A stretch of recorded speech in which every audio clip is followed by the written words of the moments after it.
Laptop clicking sound from hard drive. Tech Vibes troubleshooting guide. Is your laptop making a scary clicking sound?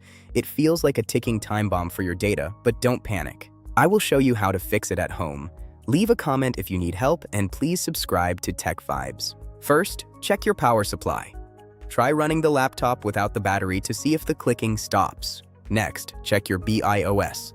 Restart and tap F2 to see if the system recognizes the hard drive. Use a tool like Crystal Disk Info to check the health status.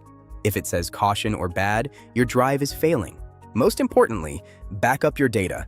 Copy everything to a cloud service or an external drive immediately. I hope this saves your data. Thanks for watching Tech Vibes.